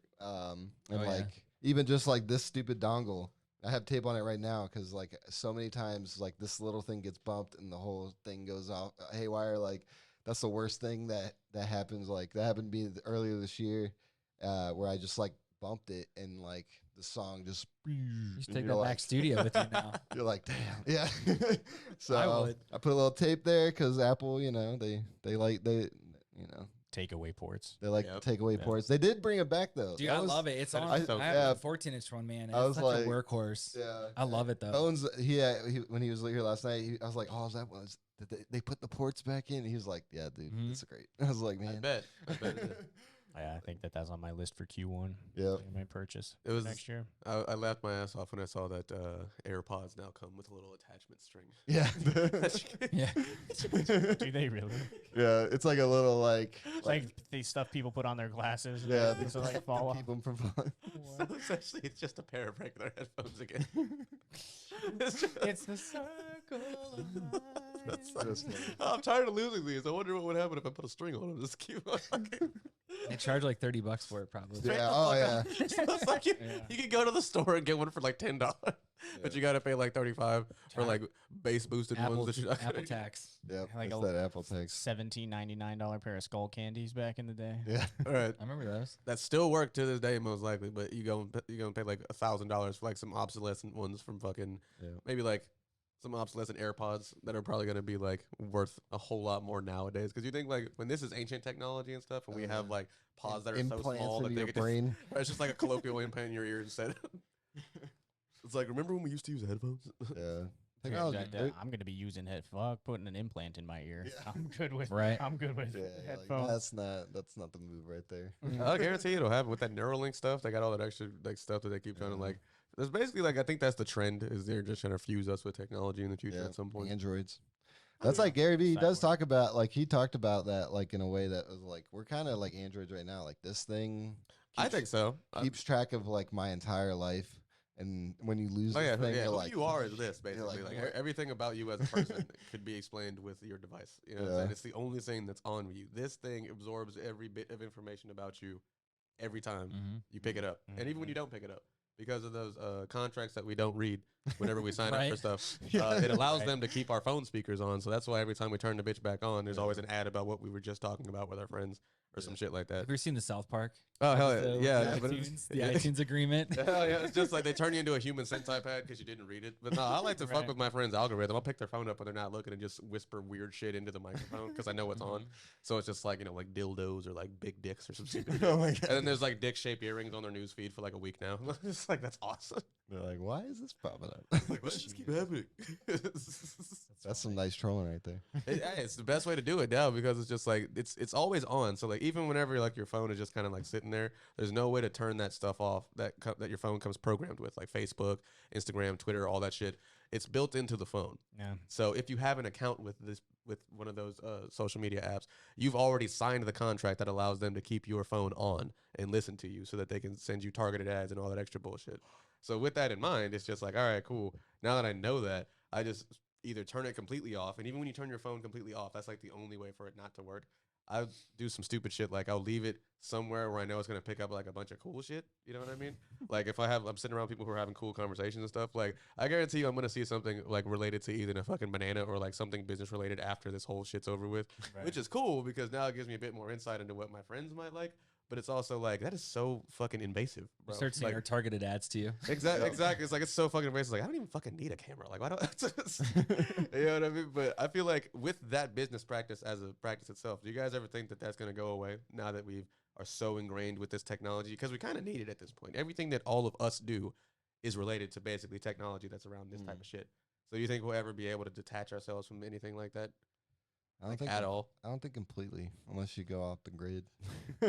No, Well, then neither of us would have a job. Like I don't think any of us would have a I job think without we'll it. still be around. Honestly, like as bad as it sounds, I honestly wish they'd just go back to like having just a website. Here's my website. like GoDaddy, like back in the Just like back like not. I mean, don't bring a phone book back, but like just like they're so hard. Like I mean, we can go back to this social media stuff. It's like trying to keep up with Instagram, Facebook, TikTok, like It's a lot. Reels. Like if you want to do YouTube, doing that, it's like that's a whole nother job in itself, and it's so hard to keep up with. Like I get to the point where I post like something on my Instagram, and it's like okay, I have the studio one, I have my business one, I have a personal one. Like what do I? First off, like what do I post to each one? I mean, like, I don't, but like. I get to the point where I go to post it. I don't even want to make a caption. I just post a picture and I'm like, like this Like, is what I here it did. is. Yeah. And they changed their like layout, like Instagram constantly. Just like I'll be like, did they change something? Like where's this? Where's this button at now? Like Yeah, like they're always switching stuff around. I hate that shit about Google, but also it's job security for me, right? Like I spent an hour and a half at a client's on site with a client today, GMC Heating and Cooling, and we were talking about like, okay, we need to do a website refresh. Here's why we need to do that. Google changed this. We're gonna switch your ads over to this. Google changed this. It's like every 3 months. Like next July, there's a version of Google Analytics right now, and Google Analytics is what the majority of people that rely heavily on their website for revenue use to just track users, what pages are performing the best, everything. Google's just shutting it off next July. And there's going to be a new version that comes out. And so like our team right now is working with we're like, hey, I could easily charge $2,000 to help people set up all of their analytics and stuff. I'm like, $500, we'll set up your Google Analytics 4, make sure your current Google Analytics works, and we'll teach you how to interpret the new metrics because Google's shifting everything next July. Yeah. And it's like, just go out and do that thing. And with the whole social and like detaching from the device and stuff, you guys are creatives as well, and you get this, you kind of own your own shit, right? So I had a deep conversation with one of my friends that's a consultant in Manhattan, probably about 2-3 weeks ago, and we were talking about how nobody is bored anymore, and how beneficial boredom is as an entrepreneur, right? Like I get my best ideas. Like if I'm working on brand strategy for a customer or I'm working on something, I need to like shut my phone In off. the ice bath. And well, yeah, and ice bath too. You know, You're the ice bath guy. yeah. And but I noticed that like for at least a half an hour after I shut my phone off, I'm still thinking about stuff that was like social and everything. There's like a mental takes me a while. notification going off. It takes me a while Yeah. to detach from it, but then once that half hour's over, I'm like, oh, this is what physical reality is like. Yeah. and I think people underestimate that we're the first generation of humans alive that have had to deal with two different versions of reality. Yeah. Right? Up until 25 years ago, no human ever had to worry about balancing physical and virtual reality. Yeah. And now they're so interwoven that people just think virtual reality is the real world, and people think that vice versa, right? And so it's so easy to get caught up in looking at social as like your life. And it's not. Yeah. Social is a tool to help you build what you want to build in real life. And when you start to cross that line and you're just, convincing yourself. I remember when I first got deep into social, I'm super ADHD, so it's really easy for me to get addicted to that type of shit. Yeah. I would just scroll and I would convince I would convince myself, oh, I'm doom scrolling. I'm doing research right now. Right? There's Fuck times no, I wasn't. Yeah. And it's just sucking away all of your attention, stealing all of your time. But then if you look at socials, like this is a tool. I need to spend half an hour on it every day, posting something. I need to post one thing a day. I need to get on, get off. I'm going to answer comments. I'm going to like a couple of things. And then I delete it off my phone. Yeah. And that's the best thing. I'm a marketer. I do that shit full time. And the best thing I ever did was delete Facebook, Instagram, and everything off of my phone. Right. And I manage it all from my computer. Because it just keeps like I cannot control myself. Yeah. when it's on my phone and I see a notification go off, or I'm like writing an article and I like feel myself starting to get bored, my brain is like dopamine, and then it just like picks up my phone. And the first time I ever deleted them off my phone, I picked up my phone 42 times. Damn. In one day, searching for those apps, and I was like, holy shit. Yeah. Yeah. That's how much time it was taking away from me. Yeah. Oh my God. And I felt really bad as a marketer. That's why we got out of social advertising. I will not run Facebook ads. I will not run TikTok ads. I will not run anything else. Did you see a return on those anyways? Like I feel like Facebook ads was just such a like. You have to have a shitload of budget. Yeah. You have to have somebody monitoring that constantly, and somebody that really knows that stuff. And when I was making a decision, this was like a year ago or so. Because I am actually on the proponent side that like we are going to be able to disconnect more. Because I'm talking to more and more, like I'm in high schools, kind of talking to kids and other stuff. They're fed up. Yeah, they hate it. A lot of them aren't on Facebook. A lot of them aren't on IG. Facebook. Some people, kids now, it's like that's the old person. Yeah, that's right. Exactly. Like people aren't using it as much. I just use it as a business tool. I like that's it. I hardly ever post personal stuff on there. Yeah, if you use it as a business tool, hell yeah, like you do your thing, right, and put your content out. And repurpose it and use whatever strategy you want to use. But when you blur that line, right, and you're like, oh, I've got 500 friends on Facebook. I have 1,000 friends on Facebook. It's the only time in human history that any person has ever had to deal with thinking that they have 1,000 friends. Yeah, you don't. You have 1,000 acquaintances. It's okay to call them that. You can call them acquaintances. They can be peers. They can be colleagues, right? They're not friends. They're just people that are on your social. Right. Your friends are the ones that are going to come and pull your ass out of a ditch at 2:00 in the morning. Or help me move this heavy ass table up here.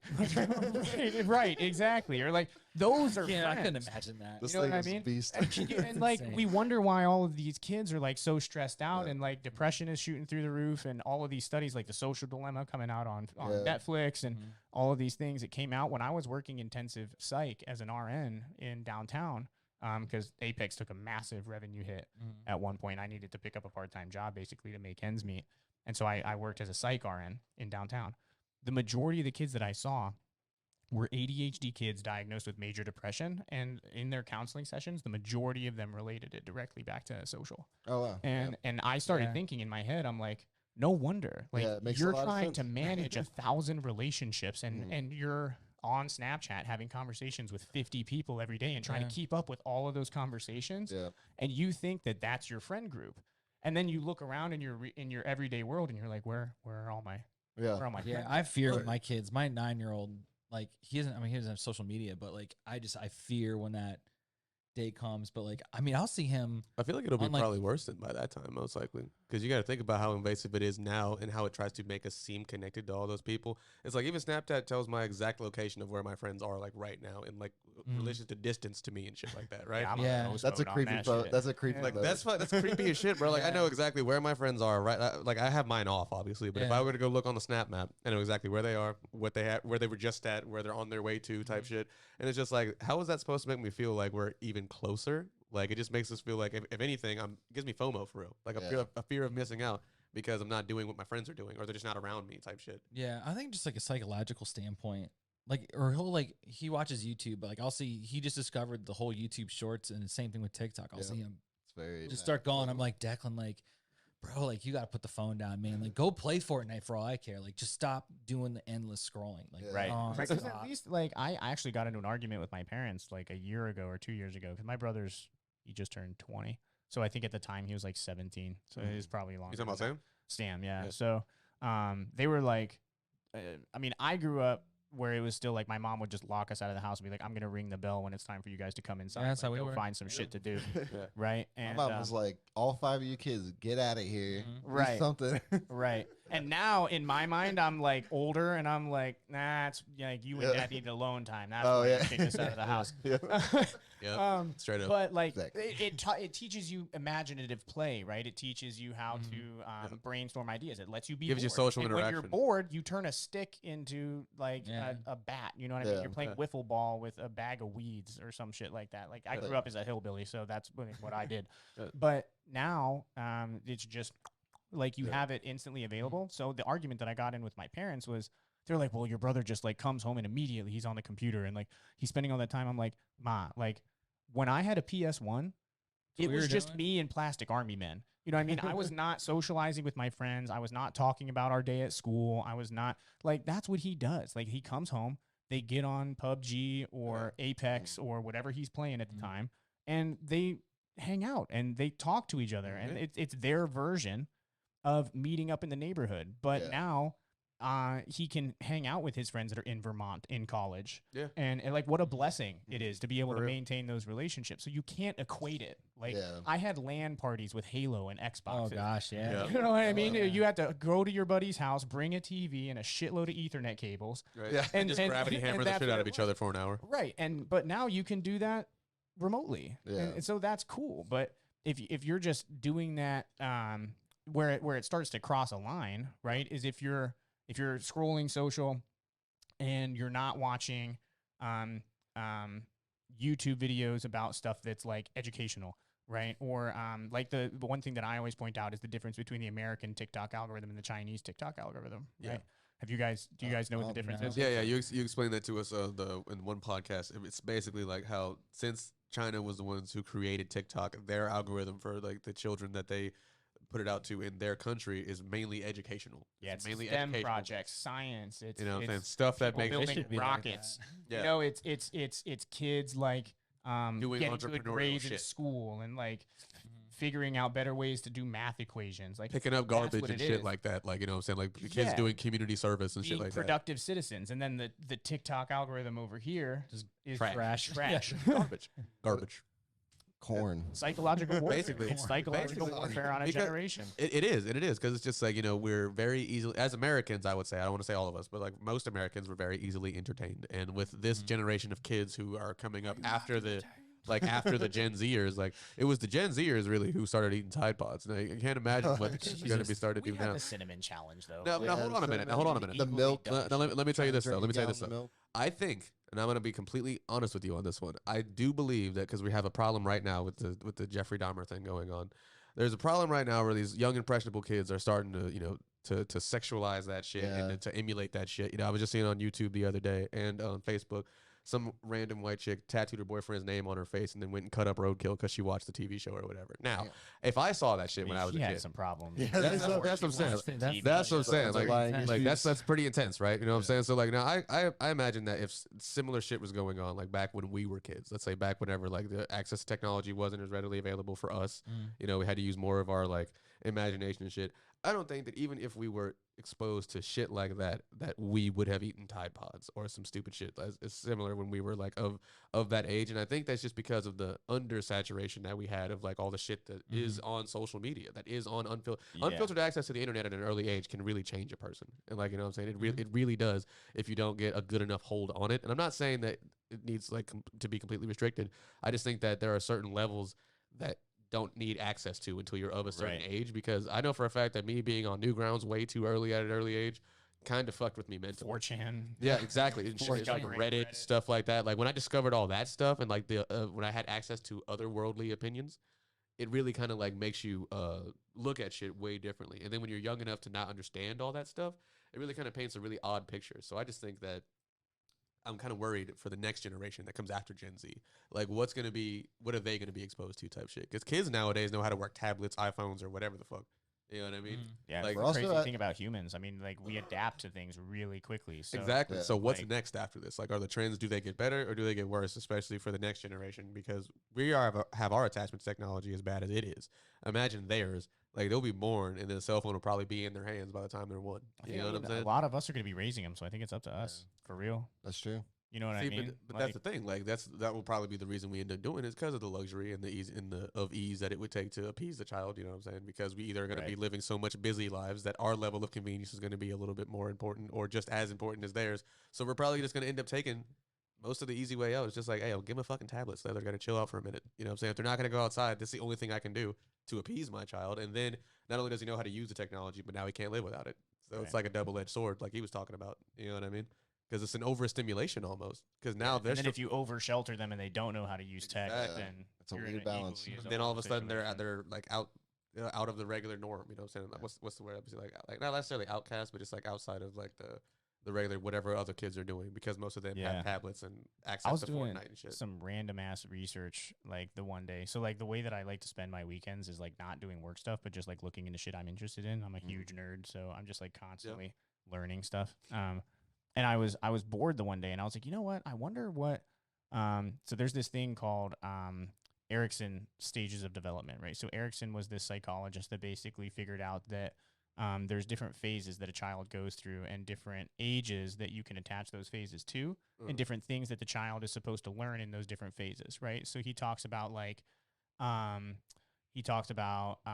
like frustration versus innocence, and I don't think that's the exact word, but if somebody is in psych, they're gonna eat me alive on that. but the basic premise is like they learn balance, right? They get socialized. There's these different things. And so I went back and I lined stuff up. If you're between the ages of 27 and 36, 37, right? So there's pretty much everybody at this table. If you're between those ages, when you were in the stage of development where you were attempting to form relationships for the first time, Snapchat, Facebook, MySpace, AIM, all of that was invented, right? So instead of like learning the traditional way of forming relationships, you were now given this tool at a young age, and this was your method of forming relationships. And then when you get into the dating world, right? Dating was a thing. And then stuff like OkCupid, stuff like Tinder, stuff like Hinge, like that's a more recent one, but the OG one was like Tinder and Bumble, right? Yeah. So you get into a phase where you're trying to figure out relationships, and then you're taught that you can grocery shop for humans, right? And that becomes the norm, right? And then that it lined up, every single step of that development process lined up with a new piece of technology that altered the way that the relationships are.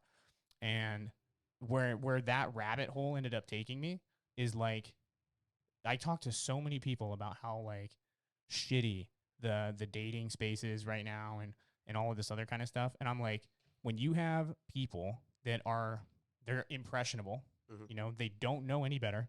They are not having those transparent conversations with their parents about the way that things are supposed to line up, or like meeting somebody organically.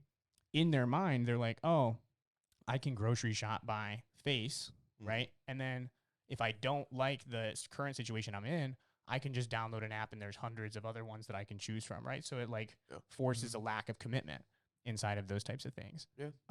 And you end up with an entire group of people that if we're not, if like our generation, like millennial, if we don't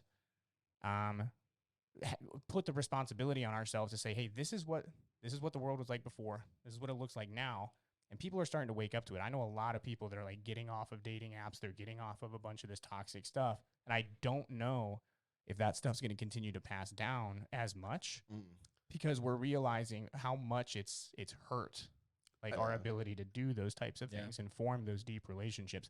And then like porn is a completely different conversation and stuff. I think that it won't, purely because of like the look at the state of like how people our age, especially now, deal with problems. And that's mainly because, and I'm not speaking for everybody obviously, but a good majority of us who have reached this age now, like, you know what I'm saying, like mid-20s, like early 30s type shit, we most likely didn't receive a significant amount of counseling that it would have probably taken as a child to unfuck some of the mental damage that some of us may have accrued. And that was either maybe because our parents didn't want to get told they were bad parents, or they just couldn't afford it, or multiple reasons. But now that we are adults and we realize these things, and it's a whole lot more apparent that we can deal and rationalize with this type of stuff, the situation has also changed, because now anxiety is now the default for most of us. Now it's the norm. People get so stressed out about doing everyday things that they don't even want to leave their house. They can't even order a pizza, stuff like that. Not all of us, but, you know, some of us. And with that air, with that atmosphere already, on top of what you're talking about with the whole attaching the grocery shopping of human beings to, like, you know, the immediate, you know, return of, like, you know, my what I want out of this or whatever, and if I don't like it, I could just move on. That mentality, coupled with the crippling anxiety of not even wanting to actually talk to someone, is making it next to impossible for like us to go back to the way dating used to be, to where we just go out and talk to people. Remember back when we were kids and they used to have like youth group clubs that we could go to? You could go to like hang out, you know, so just go chill out and like. You know, there was no expectations. There's no predispositions. If you have there's a couple adults and like in a police officer and they're just chilling, and it's just a bunch of kids sitting there talking. North Canton skating rink. Exactly, that's what I'm saying. Like that's how I used to interact with people. Like, you know what I'm saying? Like, you go meet up with everybody where the place is at. It's just like, hey, we're gonna go meet up here, here, here, and here. Now it's just like, I'm gonna text somebody, and if they ain't on it, I gotta swipe left. And if they are on it, chances are they're just gonna come to my house. We might smoke some weed, and that's it. And then, you know what I'm saying? We're not gonna go out to eat. No one wants to do that shit no more. And on top of the fact that most people who are kind of introverted extroverts would rather stay home anyway, if it's just gonna be like, oh, I'm comfortable here, everything's easy here. I don't want to go out and like take the effort to meet people and shit like that, because anxiety tells me it's just like, oh, it's gonna go bad or whatever the fuck.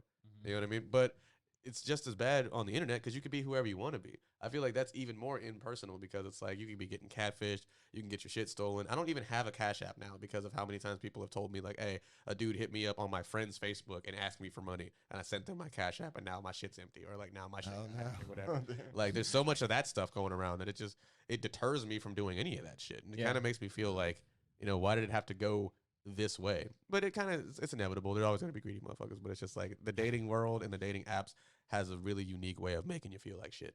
And that's why I just never fucked with it for real. I just can't. Yeah. You know what I mean? You talk about FOMO for people. For sure. Yeah. Because then it's like, you know, you hear your buddies using it. It's like, oh, Tinder's working great for me, dude. I'm getting a different bitch every night. And then your other buddy uses it. It's just like, I have no idea why I'm not getting any swipes. I'm swiping constantly left and not a single person talks to me. And it makes them feel like shit. But it's just like, nah, dude, you're fine. It's just, you're attached to like whatever the fuck your phone is telling you. You know what I mean? Just go out and meet some people. It's as simple as that. But they don't even want to do that anymore. You know what I mean? Yeah. And it's kind of hard to force people back into that, not force, but like, you know, get people to think back like that way again. Because it really is, it'd probably be way easier. You know what I mean? Because you never grocery shop like that back in the day. Like, imagine trying to swipe left on a person in a conversation type shit. You know what I'm saying? It's just like, all right, I'm done. Stands up and just leaves. Yeah. Or like back in the day, you would be in the middle of doing your stuff and like living your life on a day-to-day basis. And then you would be in that headspace when you went out in public. You're not thinking. That's my problem with, like, my biggest issue with apps like that, or just social in general. And I've already rehashed it, so I'm not going to spend too much time rehashing it. But the human brain is not meant to maintain that many relationships. It's just not. It's not feasible. Right. Like, I doubt there's people who have an actual 1,000 friends on their Yeah, and I felt that heavy. I mean, I think my IG DMs right now have like 40 unread messages in it. You know what I mean? But like, thanks I'll for get answering me.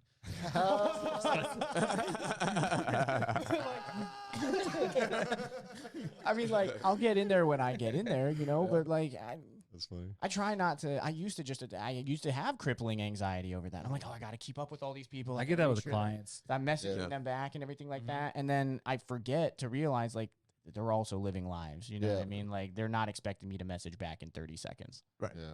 I don't know. I don't know. I'm always such like a back and forth type thing when it comes to that, because like I'm at a point now where like I'll try to take like I don't want to answer right away. Like I Yeah. used to do it all the time, but then I'm like setting that expectation everybody. Yeah. But then there's the FOMO in it too, where Yep. it's like, oh, if I don't answer them like right away, like they're gonna ask somebody else to like do something. Or, Right, but I'm I gonna use miss out this on if I don't get it. emails, especially. I use that schedule option all the time. Like I'll be like, Yeah. I don't want to. I do my batch of emails. I do schedule like send it like at 5 p.m. That way I'm not getting. I'm not like in that loop of That's cool. keeping up with clients. Yeah, like I try to That's a like nice tool answer to use, emails like actually. late at night or like maybe first thing in the morning, depending how the schedule is and stuff like that. But yeah, like texts, I've actually gotten kind of bad at text lately, just because I actually like- didn't DM him back. I just did I even do? Did I don't even know. I'm Like sure a you're- good idea. you're the last one that sent a message. one of the most amazing things That was on a legit. That's so funny. One of the most amazing things on the new iOS update was that you can actually mark text as unread now, which was like the bane of, because I hate seeing like those little notification Oh things. yeah. And so, but I'm just gonna anytime like I'll do this thing where I'll open it just to get rid of the notification, but I don't have all the information to text back, and then I just forget. See, that's what happens to me a lot. And then I'll be like, oh crap, I'm pretty sure someone asked me about like shooting a house next week. And I'm Yeah. like, I need to go back and like, Like, who now it they was. hate me. Damn. Yeah. Yeah. But no, I go back and forth on that a lot for Yeah. sure. It's an instant, I don't want to say like instant gratification, but it's setting that expectation. Like, what are they going to think of you? Like, do you Yeah. take your job serious or Mm. Well, you guys probably get like a crap ton of emails like daily though. Like, It's a there's lot. got to be a lot to sift through for real. Yeah. Yeah. It can be. Sometimes it can be overwhelming. Time. That's time the most tedious blocking. part of it for me is just when people have offers for me and I got to sit there and scroll through all of them and like, Yeah. damn. That's what like time blocking my like if you were to look at my Google Calendar, it's like broken up in blocks and stuff like that. And that's been like huge for me. I only check my email on Monday, Wednesdays, and Fridays. Even if there's Uh, like some stuff that you know is gonna come in, like they tell you like, hey, I'm gonna email you to like today, but you're like, nah, I can't check tomorrow. Like, Yeah, well, the thing is too is like what he was saying earlier.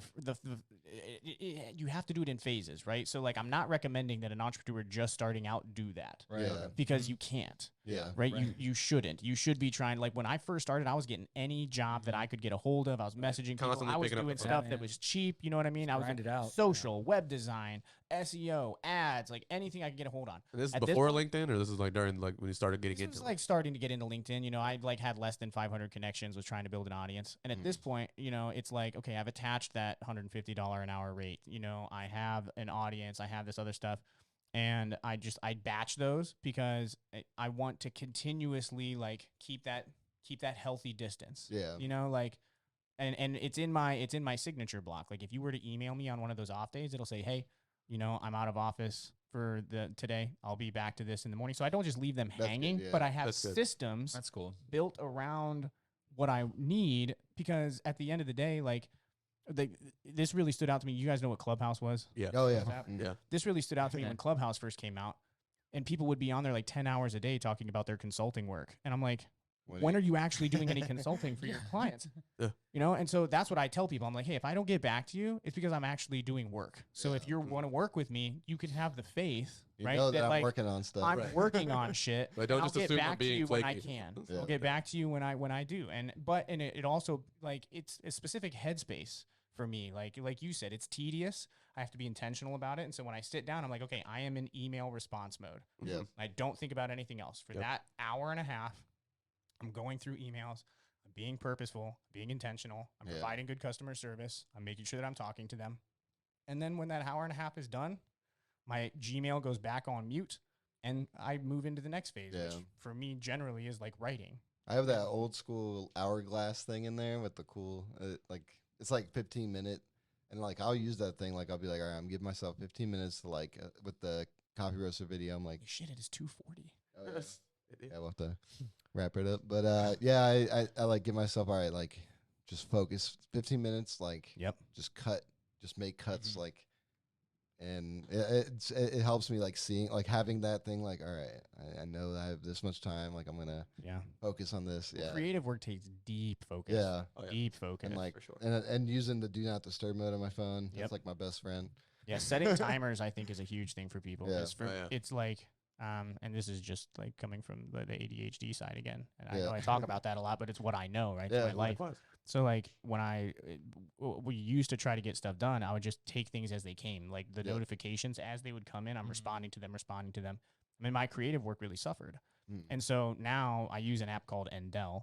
And there's like settings on there where I can, 30 minutes of deep work. It plays tones through my ears. And for 30 minutes, I don't have any anxiety that I'm going to accidentally get so focused that I forget about the world. Because that will happen. That can happen. And I've done that where I've like forgot appointments or I forgot phone calls because I was so locked in on something. When you get locked in, you're like in this room, you'll be here at night, like no lights on. You're just focused. Yeah, I'm just doing my thing, right? And that's like, okay, I have this dedicated time blocked out, and like setting the timer takes away the anxiety that I'm gonna forget to stop. And it allows me to just like fully give myself to my creative process. Where in the past it would be like, I would get a notification. And then from the neurological side, just because of like my background in psych, if you get a notification, and this is why they don't like kids having phones in school, right? Yeah. Is if you are engaged in something else, it takes your brain between 10 and 20 minutes to re-engage with the activity that you were attempting to do at full capacity, right? Yeah. You might be able to muddle your way through it, but it's going to feel, you're going to get more anxious. You're going to feel like maybe you're forgetting where a button is, or, you don't quite have the same focus on the project because that interruption happened, even if it was something really quick like responding to a text, right? As soon as that interruption hits, 10 to 20 minutes for your brain to get locked back in on that level of focus that you were just at. So do not disturb, and doing stuff in very short manageable sprints. 15 minutes is perfect. 30 minutes is kind of the max, and then you give yourself a 5 to 10 minute break, and that's when you answer those notifications, and that's when you do that stuff. And I have never met a single person that said, you didn't text me back within an hour, you're an asshole. They can wait. They have that 20 same minutes. anxiety That's when a you good text point. them. I always I keep assume thinking in my that's head. what it's going to be. I always assume they're going to be pissed if I know. And then I've never had that either. Like, no one's ever been like, dude, why didn't you mess me back? Yeah, I would ask yourself. just Like, when you assumed get that, those but- voices in your head, ask yourself, has anybody ever actually called you out on that within a reasonable time frame? If Except you for don't call except for somebody- Charlie Parker. She's impatient. That's different. Parker's impatient. Yeah. Has anybody actually like ripped you a new one for not Other texting than back my within 20 parents, minutes? no. No, like other than my parents, probably not. Especially whenever you got like stuff going on. I feel like most people who do business, unless you have a meeting that you guys purposely set, that's the only time I'd ever really justifiably have somebody get upset with me about that. It's like, hey, we were supposed to have a conversation at this time and you didn't call me back. Like, that's different. Yeah. But it's just like, I've never missed a text or whatever and been like, oh, they just assumed I was dead or like upset with them or something. Right. I'm just like, but that's what I think in my head. It's just like, damn, if I don't fucking respond, it's going to be one of those, they're probably going to be pissed at me. But it's never happened. Right. Yeah. The worst thing for me is like for the whole opening a text and then forgetting to respond. Yeah, and that's it's bad. unread. And then 4 days later, you're like, Oh, I do that all the time. I'll type up the message and forget to hit send. Yeah, And that's then, the thing. A couple days later, Like- they'll be like, I thought that we were having a conversation. I'm like, oh, shit. I've literally like been pissed at somebody and been like, why the fuck is this person taking me? Opened up my phone and saw a message. saw that that, was like, I typed never- out that I never said. said- I'm like, wow. Yeah. You're like, that's why. It's like, It why was did I me close the my whole phone? time. I was like, what caused me to close my phone when I was? I hadn't even hit the send button. That's the worst feeling. There's sometimes like with like I'll send what I'll be like, I meant to send you this like 2 days ago, and it was just sitting there. Yeah, right. It's been sitting in my inbox. Yeah. But closing thoughts, Dan, we want to tell people where they can find you. You got a podcast too, if you want to plug it. Yeah. Sure. So we're kind of revamping it too, but yeah, it's called the Creatives Podcast. And then Instagram, you can find me it's at the DK Creative, and then our studio is the Creatives Canton. Not for sale. Not for Not rent. for sale. Not Yeah. for sale. No, we're actually just talking this morning because we're actually thinking about trying to open another one, Oh, nice. just a different location. Mm. So that's kind of like, Badass. yeah. Well, we kind of actually wanted to. There was a girl that was renting it from us monthly, and she moved down to South Carolina, and she wanted to open it something like that down there. Yeah. But she's like, I don't know if I can afford doing it, but like everyone, I guess, does like Airbnbs and stuff like that. It's super expensive, and we were honestly thought like, well, what if we like open it up and like run it under the name? Yeah. You just run it, but Like as an Airbnb? no, as a studio. Oh, I just asked. Because Yeah. no one, she's like, no one wants to share studio spaces down there. Like everyone's so like closed What off. if you could turn that into like a franchise? That's what I was trying Yeah. to think, because I'm like, because there's like that's really, got my wheels Yeah. turning. You're like, there's a ooh. cool spot We'll like discuss that Madison that I like. But yeah, man, that's kind of like what I really want to do. Huh.